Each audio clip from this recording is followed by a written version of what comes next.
mean, in a way, that kind of leads us on to a lot of things because, as time goes on, we're, it's Damo. As time goes on, we're kind of, we're given options in a way, because in our normal way of seeing things, it's kind of a diminishment. The culture portrays aging and moving, acquiring years as if it were, as a kind of diminishment, and it kind of rewards you with, in a sense, the feeling that you're kind of heading towards kind of a period of uselessness in terms of your ability to influence things and do things and make things happen in the world. And we're given a story about how that should be and how that should unfold, etc., etc. And I suppose what's interesting about that, with the Chariot card, for example, is that, the rider of that particular chariot in the Starman has kind of he's been through many, many iterations, many personas, many so-called battles, and it's kind of trying to get in. And what's interesting about that is that, he comes back round to this sort of, yeah, you got it there. If you make a sound, it will come up on the screen. Hey, there we go. Fantastic. So the Chariot is kind of an interesting thing because, like I said, he's gone around many, many things, and he comes back, and it's a bit like when he comes back, or he comes back into the world, back into life, he's now armed with, in inverted commas, with all these different experiences and knowledges and understandings of things. And the most profound understanding that he comes to share, in a sense, is this idea of momentum and to keep moving, to keep creating, to keep showing up in your life. But also the other kind of jewel in the crown, in a way, is that he no longer wastes energy on the kind of things that normally our culture and the way we're taught to look at things, and kind of embroils us in these particular conversations, these particular ways of kind of doing things. And hi Damien, hi Katrina. We're just waxing lyrical about the the Chariot card. I had to think about that for a moment. But it is this thing of not wasting energy. And when when you're young, generally speaking, like, you have this idea that you just throw your energy into this and that, and there's so many different things that you can put your energy towards. But with the wisdom of the Chariot, tells you that, in a sense, you come to a point where there's only just maybe a tiny few things that you actually need to concentrate on. And it's like it's the equation that of putting your energy just where it needs to go at the right moment, with the right materials, the right content, and the right experience and the right wisdom. And in so doing, you experience the greatest yield from your energy, as if it were. So it's a very important message, just generally for everybody, in terms of what's going on. So what tends to happen, this kind of leads me nicely into what I wanted to talk about anyway. So like I said, I've got to be absolutely bang on time today, because I'm picking my daughter and my wife up from this fashion show. So if I'm late, I'm going to be like unpopular. Oh, I don't mind being unpopular, but I kind of want to be on time for them. So the idea of this identity, again, so this keeps coming up all the time, and even with people that I'm coaching at the moment, this identity thing just seems to be, it is so strong. And you can, in fact, a friend of mine that I knew in Bali, and we hung out together for a while, and now he's kind of a Taoist master, I would call him now. He's studied with lots of different Taoist masters, and gone through all of the initiations and different shamans and whatnot. And he wrote something very interesting on his newsfeed this morning on Facebook, and it really summed up what I was going to talk about. And it's really interesting that it sort of, I kind of turned up and there it was looking at me. And it really is this idea of what he called the shadow personality, and then the natural personality, or the natural persona. And these two things, in a sense, they're not necessarily in conflict with one another, because the natural persona isn't a conflictual thing, but the shadow, or the false persona, goes through life collecting things. So it's like a megalomaniac. Every little hurt, every little upset, every little misdemeanor, every wrong saying is kind of stored in this false personality. And it's that we identify with, our energy starts to identify with, and we're immersed in that. We become immersed in it.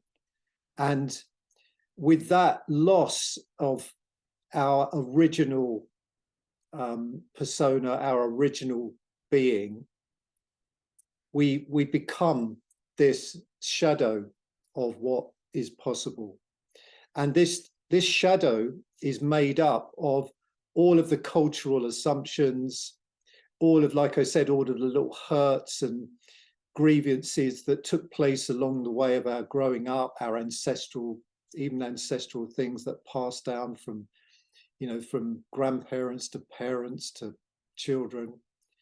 And this accumulation is really one of the reasons why we become so weary and so tired. And you see it all around, people that are literally tired of life. They're absolutely exhausted. And that, to me, seems to be telling, because in a way, when your natural personality, the radiant persona, as I'd like to call it, is alive and engaged with, then there's a flourishing, there's a flowering as time goes by.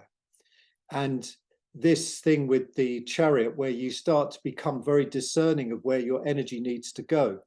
So there's many ways, many arguments, many disputes, many things that we could be focusing upon in the world. As you know, you don't need me to tell you that what's going on out there. I mean, but this isn't something new. So this world, what I call the command, will just eat away at your focus and attention all the time. And every time it hits what he called the shadow personality, the shadow persona, there's an accumulation. It takes it on, it's stored somewhere. And then this translates into the body as well. So this is why we see people, as they're getting older, we assume that it's natural to become quite calcified and stiff, and that this is a natural thing, but it's not. And it's really the identification with this false persona, with all its restrictions and limitations and discomforts and dis-eases, that then translates into physical disease, physical discomfort, and this sense that we don't feel at home in the world, we don't feel at home in our bodies, and we don't feel at home in our minds. And so this disconnection creates this whole energy of needing to constantly try and make this persona, this imagined shadow being, feel better and feel good about itself and validate it all the time, looking for validation.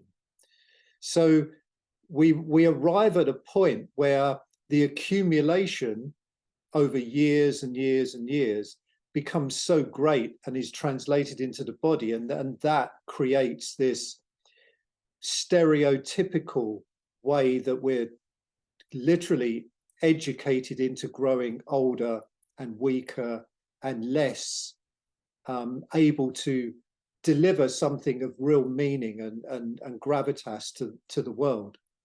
So this is important, you know, and it's important to understand that our natural nature, our true nature, doesn't accumulate. And so what do I mean by that? When that is activated, when there's that activation of this core being, this radiant core, that lives in the moment and it creates in the moment.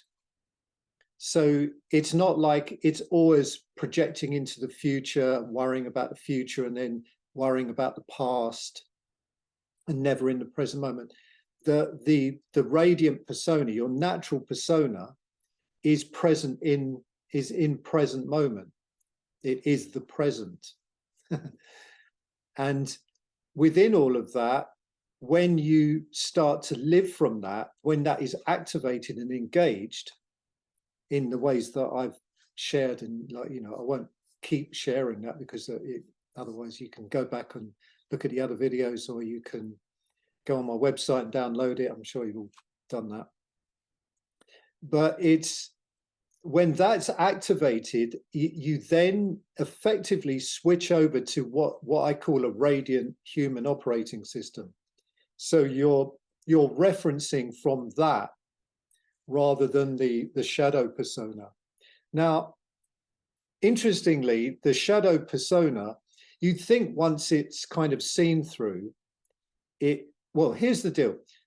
Once that is seen through, and once you've touched and referenced from that radiance, it becomes so utterly apparently clear that this shadow persona, this thing that has always appeared to be you, with your thoughts and your likes and your dislikes and your wants and your not wants and all of the things that it seems to relate to you, when that activation takes place, it literally exposes that, and you see it for what it is. You see it as not real.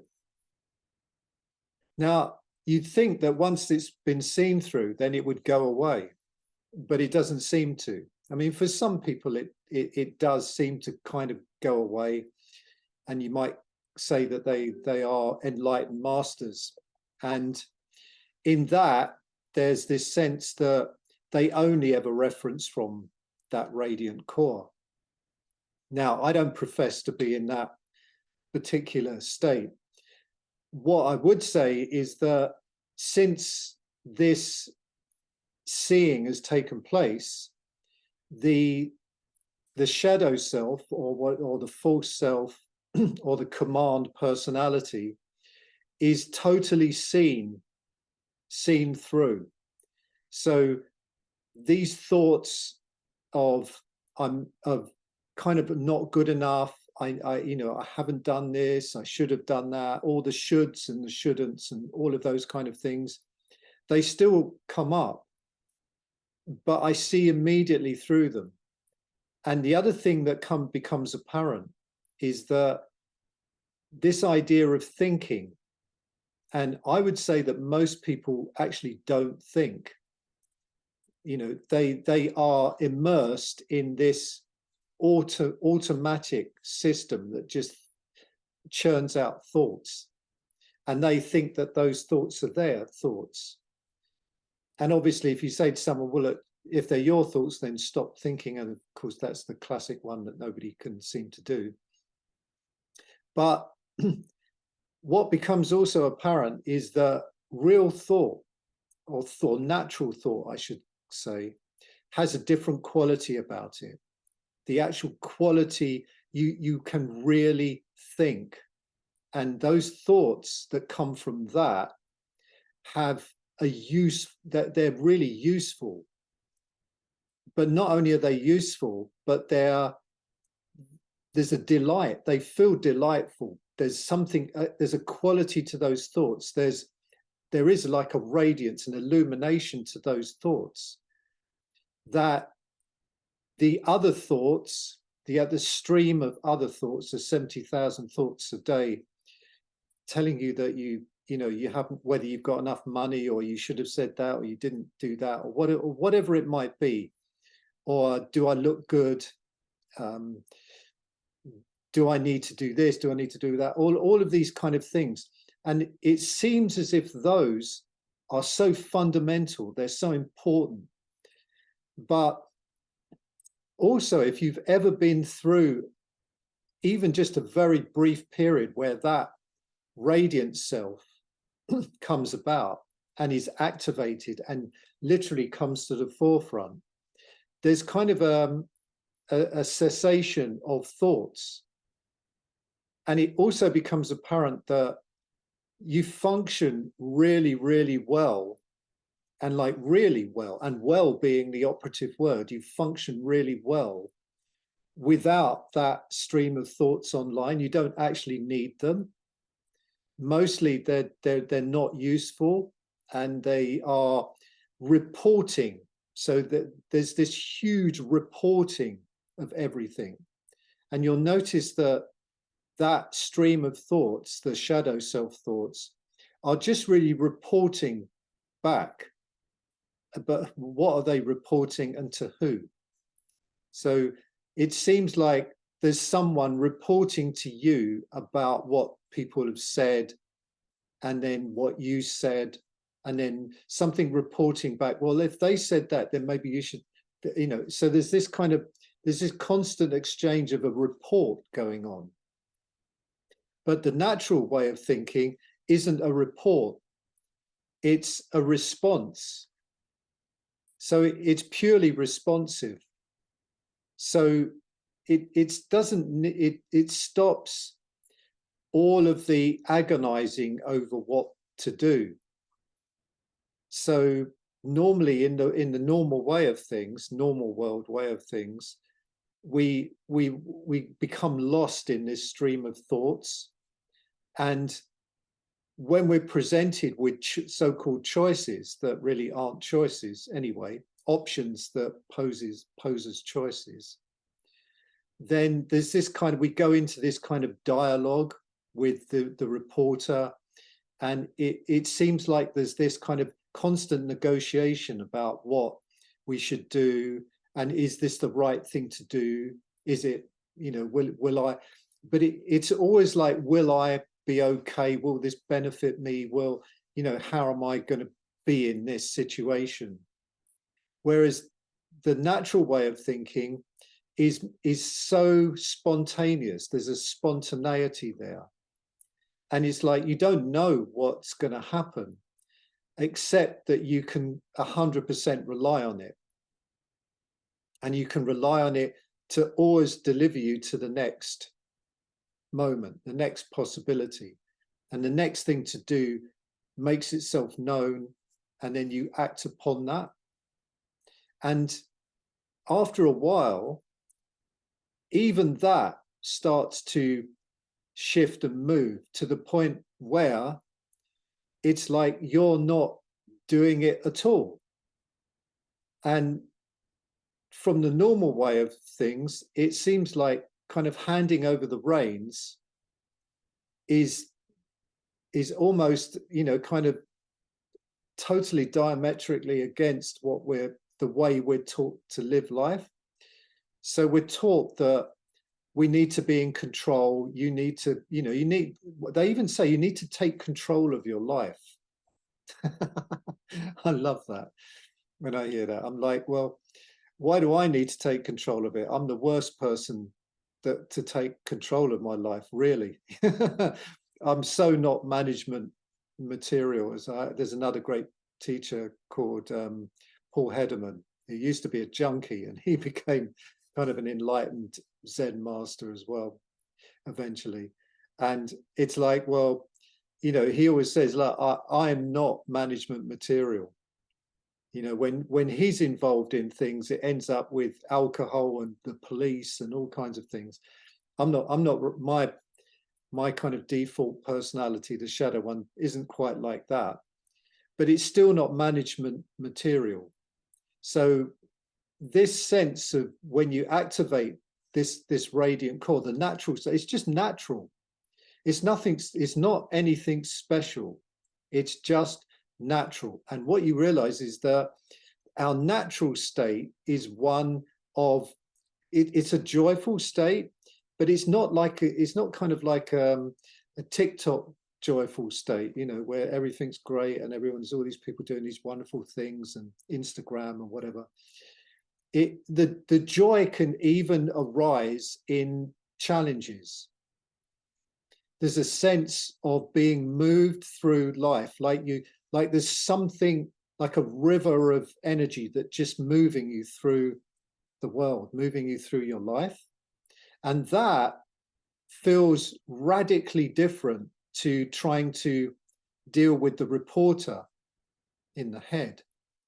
So this is kind of what I feel is sort of fundamental to everything, is that most of what we're told is true, and most of what we're told about how we should respond to things, or not respond, react normally, is all based on this assumption that this shadow self is real and true. And the simple fact is that it isn't. And when that's seen through, it's a little bit like a house of cards, because all of the other things that you've been told and all the other ways that you assume that you have to be, and all of the things that you've taken to be true about the world and about life and about this is the way things are, literally start to take on, you know, kind of a transparency. And it's like you can't anchor to them anymore. It's not even that you don't want to anchor to them. It's actually you can't. It's like you can't go there. And, you know, this is quite funny because in so many ways, it shows up to some people as if you've kind of, as if you've stopped cooperating. And in a way you have, but you've switched over to something that has a higher authority and also moves towards what's enhancing, naturally enhancing. Life naturally wants to enhance. And it's really weird because sometimes, like, even in the things that I've written, like my book called The Guiding Principle, like that it was very much about this whole subject and the way I'm talking now, although it wasn't quite as articulated in the sense that I'm describing it now. And people used to send me, you know, kind of emails after reading the book, and they would say, well, isn't that really, you know, isn't that terrible that all of the stuff that you thought was true doesn't seem true anymore, and you can't hook into it, and you can't believe it, and you can't go back. It's a bit like the guy wanted to be plugged back into the matrix, you know, plug me back in with plenty of money and everything that I want, and we'll forget all of this other stuff ever happened. But it's not like that. It's like there's no way that you would want to go back to how things were and the discomfort of how things were. And really what you notice, the more you do this practice, as I've called it, which is to locate the radiant inner self, the natural self, the sense of being, the sense of existing, the sense of that you are existing, which is radiant and full of energy and full of light. And yeah, this is what I wanted to get. People say, well, how come there is all this other stuff? What's all this other stuff about? Why aren't we all just born kind of totally knowing all of this, and then we won't have to go through all of the other stuff? And you know, I don't know the answer to that, but I can have a good guess at it. And it's really it's kind of like well, people say it's like a game, but I'm not much of a games person in a way. But for me, it's kind of like a play, like a story. And it's almost like you're in a story, and within that story, there's a possibility, there's something potentialized within that story. And you can go through the whole story and come to the end of it, and that thing, that something that was there that needed to be potentialized didn't get potentialized. And that there's nothing wrong with that happens, yeah, mostly happens. But the joy is in coming to the point where you start to join things together in order to actualize that potential, that's something that needs, that could be expressed. It doesn't have to be, but it could be. Now, that's just my viewpoint on it from where I'm at now, and over looking at this and being with it for countless hours, countless years, and looking at it, I see it really like that, that we're born into this, and there is a potential. Even, you could say, even the most outwardly compromised person, human being, there's still some potential, even if it's a potential to touch, move, and inspire somebody else by something in that life, then it fulfills a potential. Now, some people's potential, everyone will have a, you know, some people have similar potentials, but some people have radically different ones. Some people, their potential is to inspire and move millions of people with whatever it is that they do. For some people, that potentialization is to bring up a family and become, and you know, to really realize that true sense of nurturing, and you know, allowing the giving of things within the ones that you love, or the small network of people that you love. So it's not that everyone's got to be like a kind of rock star or a billionaire or whatever, you know, that's all kind of just that again, that's all part of the shadow self that you see through, and you see that all of those things are just made up stuff. But there is a potential in us, and the natural self, as it forms into these individualized forms of light, frozen light, whatever you want to call it, is kind of encrypted with a potential. And kind of the game, getting back to the game, which I don't like the game, but you know, it's quite good enough. The kind of the game, in a sense, is to allow that potential to reveal itself and then live it. So it's kind of, you could say that life is a revelatory experience, and that potential reveals itself. So there are opportunities where that revelation is more amplified, and you see, oh yeah, I need to go here, or this person, I need to talk to this person, or just things happen about that allow you to sort of, in a way, to, like I said, to actualize that potential. So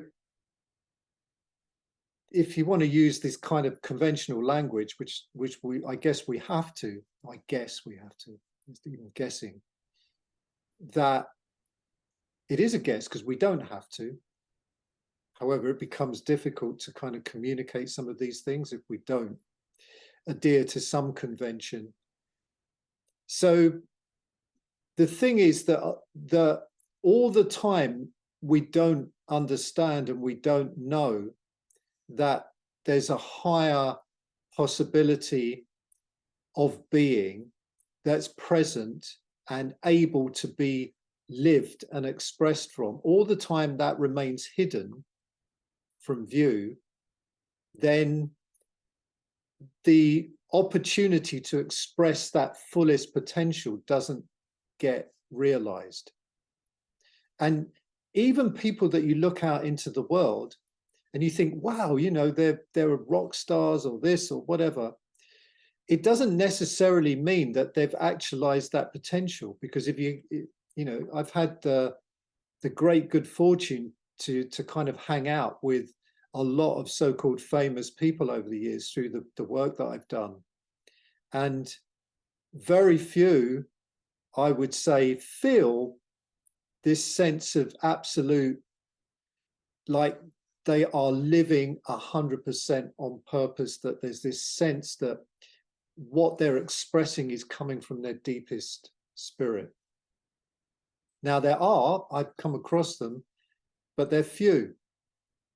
And mostly we're caught up with the shadow self and the discomfort that comes about of being immersed and constantly focused on that shadow self, that false identity.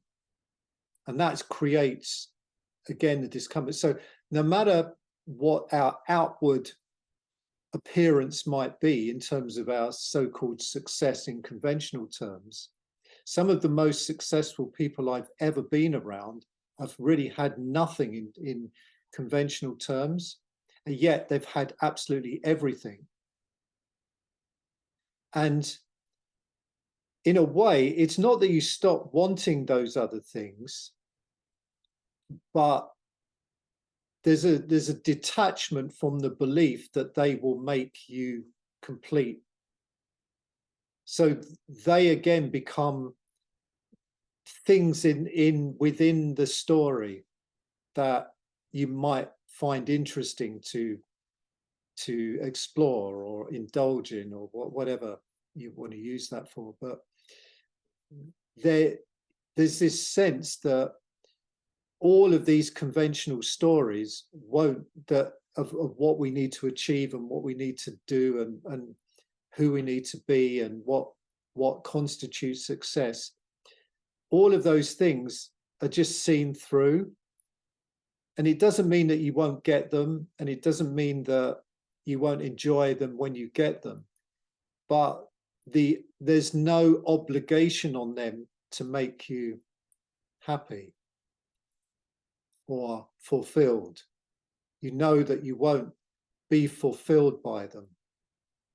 And the fulfillment is in your own being is the fulfillment.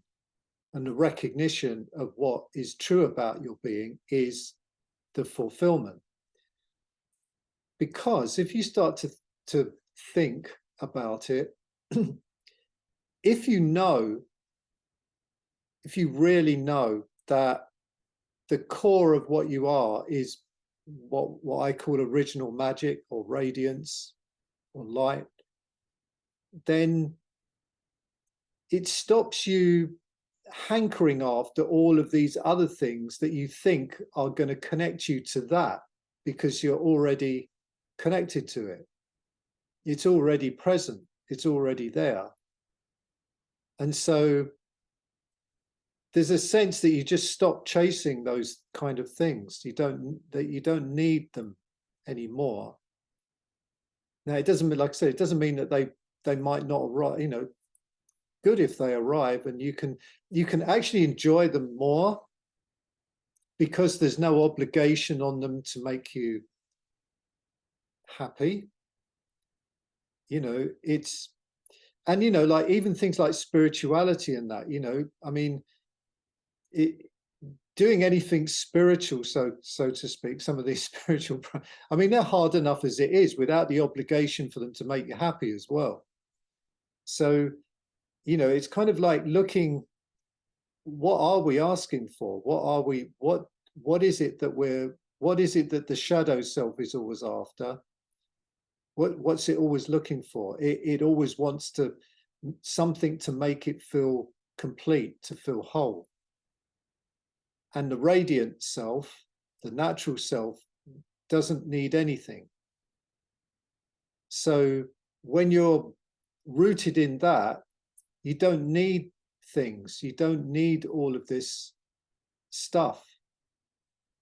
But you also don't need, the other thing that you don't need is you don't need anyone's approval. And you don't need anyone, this sense of kind of worrying whether you've offended someone or anything like, it doesn't mean you go around offending everybody, but you trust that the words that come out of your mouth and the actions that you take come from somewhere that is moving towards a higher possibility. So, like I said, it's an evolution. It's an evolutionary process. It's a revelatory process, but it moves you towards the potentialization of something. So, in a sense, you're no longer subject to all of the vicissitudes that have plagued you probably from a very early age. Those cease to become relevant, you know. And it's not that they don't, you know, like if you don't pay the bills, they'll come and cut you off or whatever it is they're going to do. It's not like you just sit there and suddenly everything just takes care of itself. However, what tends to happen is that you start to become very economical in how you move through the world. So you start to say, well, you know, can I do something about it? Something arises, you say, can I do something about it? Now, if the answer's no, then it's gone. You can't, why waste energy on it? If the answer's yes, then you look and say, what's the very next thing I need to do? And you're present for that. And then what's the very next thing? So there's kind of this activation works on all levels. And the other level that it works on, like I was saying before, is going back to this relationship to the body and physicality. Now, the thing that I really did notice was that, let's take food, for example. Now, the thing that I noticed was that, and this for some people, this sounds totally and utterly bizarre. And, you know, I'm just going to say it anyway, is that the assumption that we need to eat. So that, I'm just laying that out there. I'm not saying anything else about it that is true or not true. But one of the things that becomes apparent is that even these things that are so fundamental to how we think about life come into question. And through the explorations of those, what I call open question, you kind of sit in the question. And when I was living in Bali, and, you know, kind of going through a lot of these transformations and connecting to these different possibilities, the question came up, actually, is it true that we need to eat in order to thrive? Is it true? And of course, everyone says, oh yeah, of course it's true. What are you talking about? You don't eat these, you know, we've got evidence to prove it. You don't, you know, you don't. And I really looked into it, and I even explored the possibility that we could live on light. And that kind of resulted, after a while, of a very strong draw, like within me, that just came within me, that I couldn't sustain myself on. There, in a sense, I suppose you could say there was already too much damage. It's not the right word, but there was already, I'd already gone too far away from that possibility, from my upbringing and all of the years that I'd been in the world.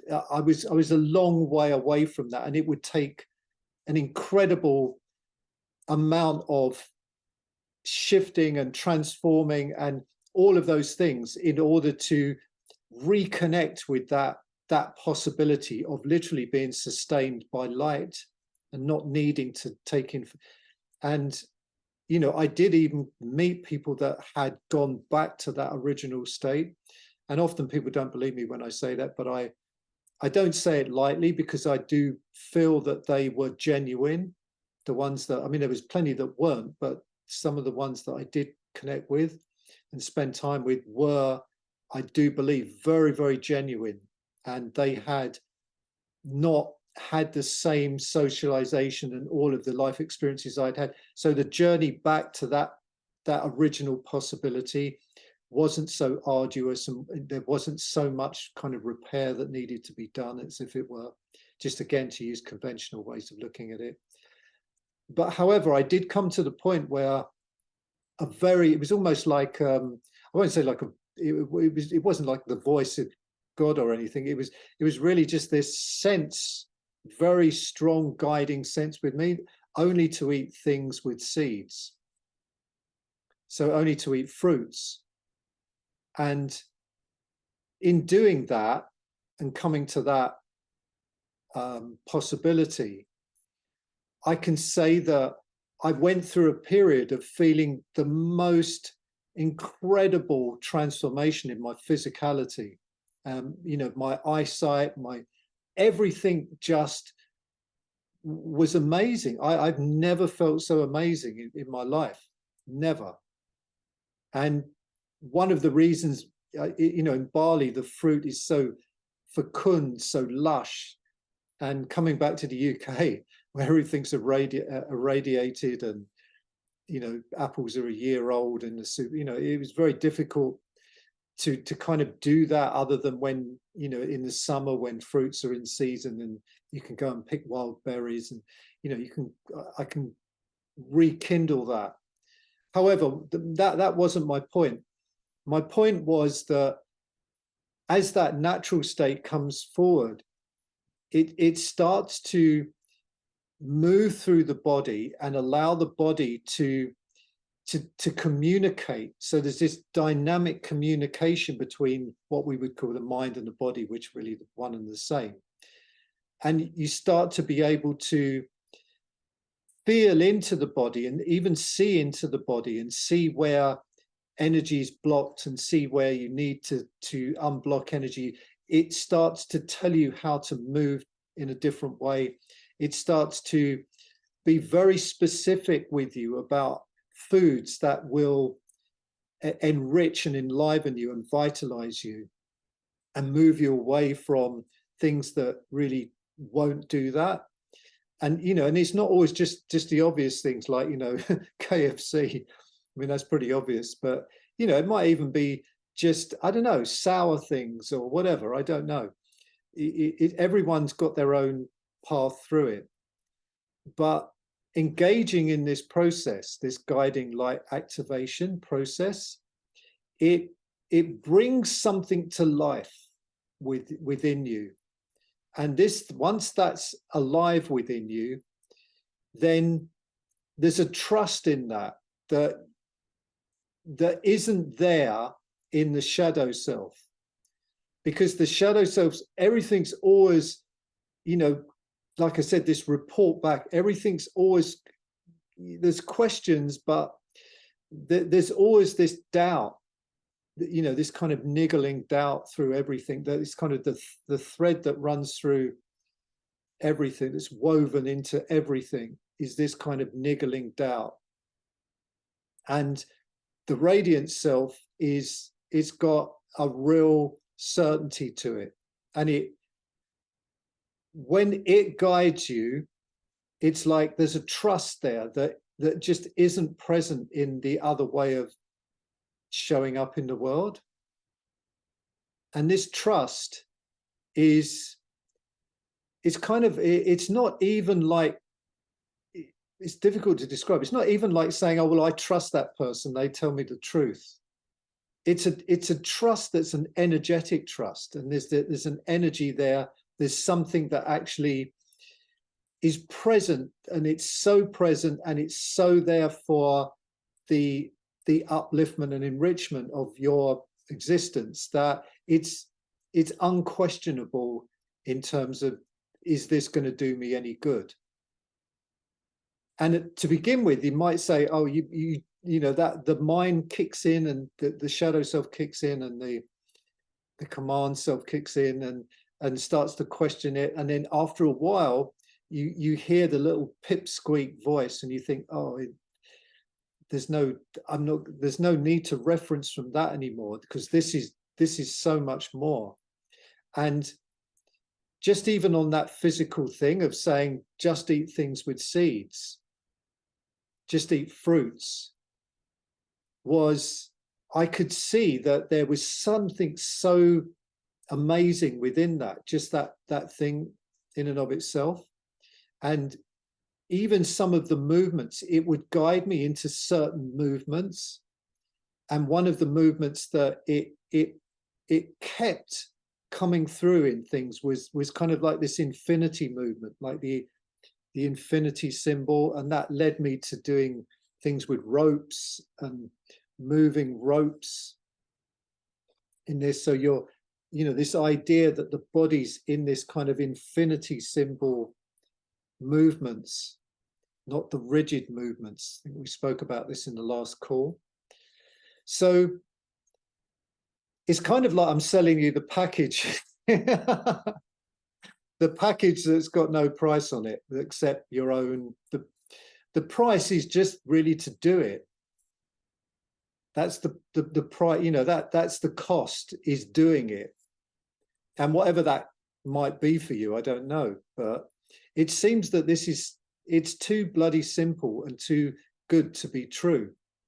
And sometimes I even hear this coming out of my mouth, and I think, wow, you kind of do sound like the best used car salesman on the planet, because it sounds so direct and so beneficial and so good. Why wouldn't you just go and do it and see what happens? But there's an extra little dimension to this, and it's like, and the thing that I found, that, like, you could say, well, why aren't there 1,000 people on this call, other than my dreadful marketing techniques? But the truth is that it's not so easy to really take this on when there's still a belief in the conventional way of showing up in the world. It's just not so easy to shift over to that. And it's kind of like, in a sense, sometimes you just need a little bit of proof.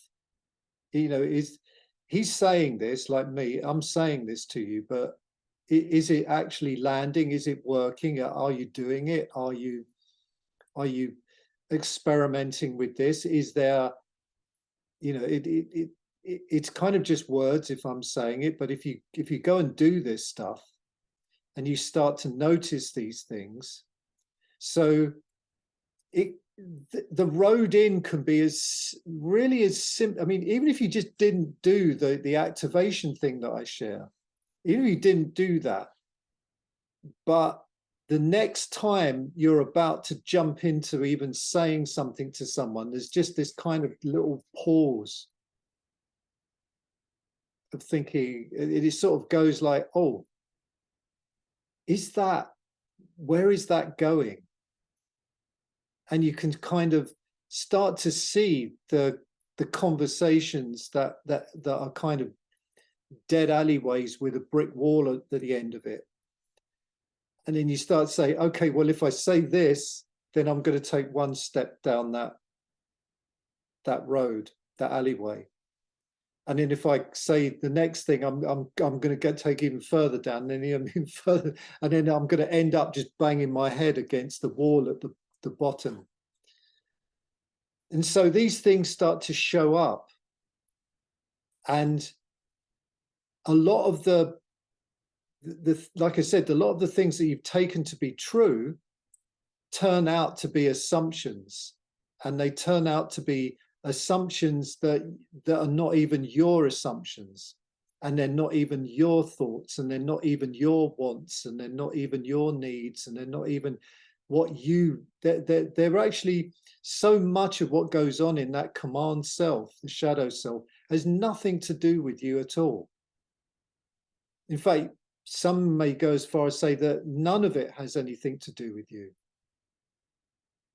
And so it starts to become apparent, why would you engage with something that has nothing to do with you, and also really will never ever deliver you the thing that you most want, is to really feel fully alive, at home, welcome, and beloved in your life, in your life, in your body. You just want to feel completely at home and welcome in the world, in your life, in your body, in all of these different areas. You want to feel that. And it doesn't matter whether you live to be 100, 200, or you live the next. It's like, whilst you're here, you're really, truly here, and you're really, truly, fully alive to the possibility that your life contains. And that's really that's kind of the rabbit in the hat, really. That's the rubber on the road. That's all that it's about. Because if it does nothing else other than just bring to the light the fact that there's another possibility for how you show up in the world, if it does nothing other than just light that little spark that there's another possibility for you, you know, then all of this is worthwhile. I mean, for me, it doesn't, you know, I'm not actually gaining. I always gain, but it's like, you know, there's no kind of package at the end of this for me. You know, it's like I'm not trying to sell you anything, and you don't have to believe anything that I say. And because I'm not trying to sell you something, then I can say this with absolute freedom. There's no, you know, there's no need to add anything in there that isn't doable for you. So the normal way of things is that, you know, there's this special way of being, and, you know, I've got a 5-part series that if you sign up for my 5-part series, or 7, it's normally 7, isn't it? 7-part series, then at the end of that series, you'll find out what it is. But there's only 1-part series with this, and I've already given it to you. So if you ever hear me trying to sell you a 7-part series in a 2-part series, then just switch off immediately, because there's just one. It's a 1-part series here, and the 1-part series is that there's a greater possibility for your life. There's a greater sense of aliveness. There's a greater vitality of life in general that is available, and it's available to everybody. And it doesn't cost anything to get there, and it gives you, it's for free, and it gives you everything. So it's kind of like the best deal ever. And what's happened is that, you know, it depends whether you want to be a conspiracy theorist or whatever. You know, you could say that this has been known, and then that has been concealed in all, you know, hidden away in all kinds of other things and other complexities and all these different ways that it's hidden away. And the way things have turned out in our cultural structures. Like I talked about this in the last call, the Dionysian principle, that people that are not the drunken Bacchus who the Romans turned, Dionysus into, the drunken, orgiastic. No, we're talking about like the ecstatic state, the state of realizing that your own sense of being alive is an ecstatic state. That doesn't wax well for people that want to control you into and keep you in these small limited possibilities. And a population that is aware of the ecstatic isn't so obliging and isn't so. There's a natural move to there's a natural compassion that comes with that, because you see the discomforts, you see it, and it's more apparent. So on that level, it's worse.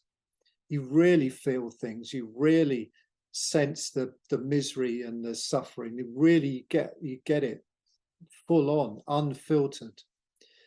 But along with that comes the sense that there's this other radiance is always present.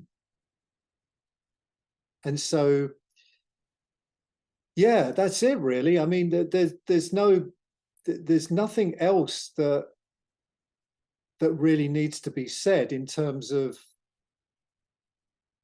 you discovering that for yourself, except to do it and to, give it some energy, give it something, because the alternative, you already know what the alternative is. We all know what the alternative is. We've all been there. And we all know that the result of being unplugged from that radiant self, that radiant energy that is who you are, is all of the misery and dysfunction that we see in the world playing out. It's because we don't know who we are. If we know, when you know what you are at your core, then you can't do those kind of, you can't be the way the shadow self has to be. And the very worst aspects of the shadow self are what play out, the greed, all of these things that we see playing out in the world, and the deprivation is kind of like living in a constant deprivation. And even people that seem, like I said, that seem to have a lot of material possessions and stuff like that, there's still this deprivation. And it's like, when that becomes alive for you, you actually want that exuberance for everybody. You want it for everybody, because you realize that the world is actually super beautiful. And if you see that, it doesn't mean that we don't engage in these different, because we're all, everything will play like snowflakes, where we'll all write the story differently. We'll all show up differently. And that's what creates the richness of it all. So that richness will be there anyway. Like some people say, oh, well, without the evil, how will I know the good? You won't know the good. And these are all just more stories to hook us in. You don't need any of those things. You don't need it. It's unnecessary. Yeah, because you can show up in life, be fully present for your life, be fully present for offering the best of yourself, the most empowered part of yourself to the world. And then it's not like, oh, I've given you the best of me, now you've got to give me something back. You just give the best of yourself, and then you show up, and you don't know what that's gonna turn into. For me, it's about being an artist, a creator. I get to do that. I get to express that. I get to share that. And that's kind of payment in and of itself. You know, my goodness, how amazing. I create something and somebody actually pays for my art, or pays for me to create something. Isn't that extraordinary? What an extraordinary thing to happen. And, you know, it's almost like I never get over it. It's like, wow, it's incredible. So this is it. This is all that the message is. And it's so simple, and yet it can come across as like something that you haven't already got. Like, you've got to find this. You haven't got to find it. It's already there. You just have to, you don't have to, but there's just this thing of, firstly, I suppose there is a sense of trusting, going back to the used car salesman, I suppose there is a sense of trusting people like me that tell you that there's this other possibility there. So, but I would say there wouldn't be a yearning for it if it wasn't possible. If there was nothing there, maybe there wouldn't. Why would there be a yearning for that? So there is something, that there is this communication, because you want, I know you want this. Everyone actually wants it, but they're looking for it in the wrong place. Whereas it's kind of hidden away in the most obvious, simple place that you could ever put it. Like, I think Tony Parsons and these kind of non-duality talk about the open secret, and it's a good expression in a way. It's kind of like, you know, it's so obvious and so there and so unhidden in a sense when it's located, and when it becomes apparent, it's like, oh, oh my God, did I really do all these years and have no idea that was the case? You know, it's like, instead of being angry, you just laugh. You just kind of laugh at the whole thing, because it becomes sort of ridiculous that you've been searching and in all these other places for it, and it was there all along. So that's all there is. And like I said, I've got to dash now because I've got to go and be the Uber carrier of fashion items. But yeah, I mean, I'm going to be back here next week. And if you want to spread the word, it's fine. If no one shows up, then I'll just chat to myself and we'll all have a good time. Just me, I'll have a good time. But it's like, take this away, experiment with it, see what happens, yeah? And I really guarantee that in the exploration, you will be able to touch something, yeah? Thanks, guys. Brilliant. I'm so, look, honestly, I just want this for you guys. I want you to you know, you probably already, maybe I'm just chatting to people that already got it. Maybe we all know what I'm talking about, and it's just kind of, maybe just the sharing of it is kind of a remembering for us all, and we just remember that's we just, yeah, thanks guys, we just remember that this is so, and you know, kind of, I'm just kind of the messenger in a hat that tells you that you know, this is the possibility that is there. This is the potential that's there. So brilliant. Okay, I should love you and leave you. And yeah, let me know how you get on. You know, kind of around. I'm on all these different platforms, for goodness sake. So you know, don't be a stranger. Let me know how you're doing. Thanks, guys. Thanks for your messages.